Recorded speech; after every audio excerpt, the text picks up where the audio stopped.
Now it's time for Perspective on the programme. And this weekend marked 2 years since the death of Mahsa Amini, the young Iranian woman killed in custody after her arrest by the Iranian vice police for allegedly violating the dress code for women. Her death, of course, I'm sure you remember, sparked unprecedented revolt in the country.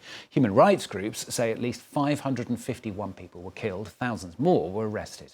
Now, in the crackdown that followed, many people fled the country, including my guest today, Marjane Jangjoo. Just 2 years ago, she was a sports coach teaching aerial yoga and snowboarding near Iran's southwestern city of Shiraz, but she fled 2 months after Amini's death when security forces came to arrest her for taking part in the protest. She spent months trudging through snowy mountains in order to escape, eventually managed to get here to France, and she's been working on the vines in a vineyard in the south of France. And she joins us here on set. Thanks very much for coming in and talking to us today. Let's start at the beginning, the death of Mahsa Amini. Why do you think that event sparked such a reaction in Iran, and why did you take action, for example? Actually, the day that the news came out, all the people get upset because we didn't expect that killing someone because of her hair or because of her appearance, because of her, I don't know, because not wearing hijab. Actually, she had that hijab, but it wasn't that complicated. It was just a little bit of hair outside, and we didn't expect to kill that poor girl for nothing. It was so impressive for all the people. And it really sparked and got people riled to the extent that we saw the protests. Exactly. We couldn't stand it. Obviously led to a huge clampdown by the authorities, and you personally had to leave. What happened? Actually, I was like the other people. We were all upset, so we going to the streets with a peaceful protest, and we want the government to tell us why you did this to that poor girl. And we were all in that same situation. We were all like fearful of being arrested or doing harmful things to us. So we went all out to do the protest. But after like 2 weeks of protest, peaceful protest, they come one by one to arrest all the people who was active in that protest. It was 26th of October. I was sitting at my sport club. It was 8 p.m. They rushed into my gym. 30 men with the guns. They want to arrest me, but fortunately, I could escape from the back door to the mountain. And I thought I didn't do anything to arrest me, so I was living hidden for 4 months until I was able to exit the border. Because we were like 10 groups, 10 people, we were all athletes. They arrested 9 of us, and I was the only girl who could escape from that group.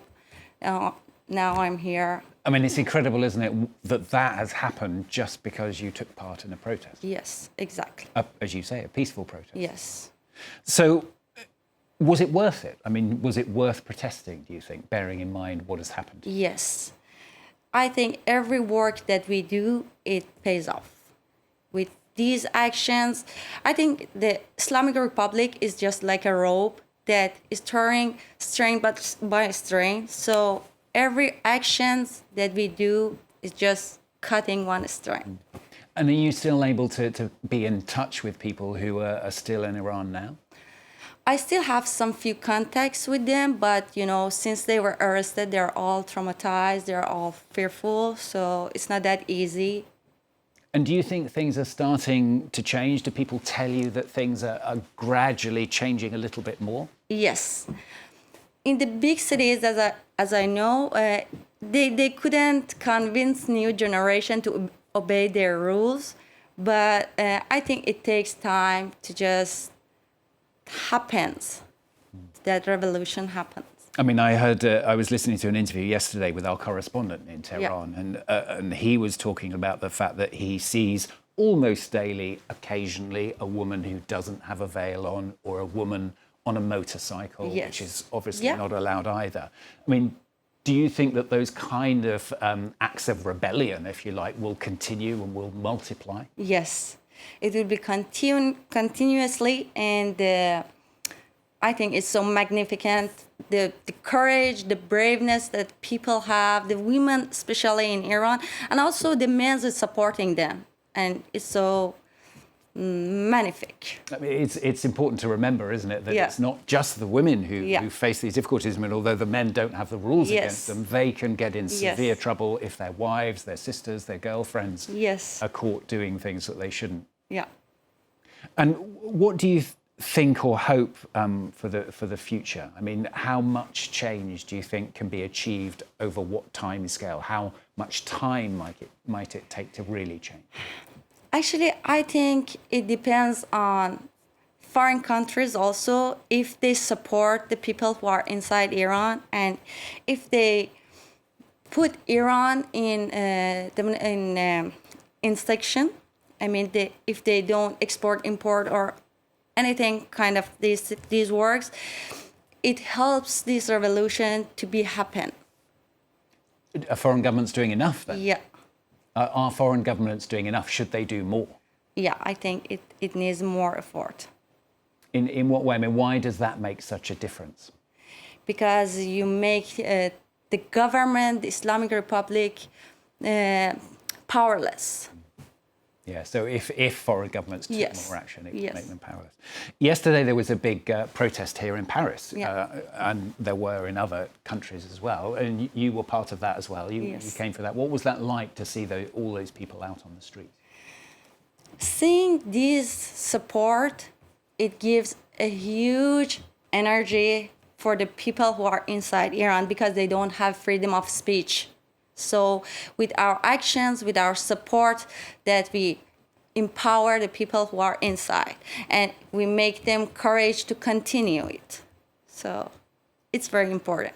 So sum it all up for us then, just to end. Give us a bit of an overview about what your hopes are, what your dreams are for the future. My dream is that this government change, and I think most of people who are outside the country, they will be eager to return back to their country and rebuild it. You will as go it back? was. Yeah, absolutely. I assumed you would say that. I hope one day you get the chance. I hope to. Thank you very much for coming in and talking to us on the programme today. Marjane Jangjoo, who's now here in France after leaving Iran a couple of months after the death of Mahsa Amini. Thanks very much for coming in and talking to us on the programme today.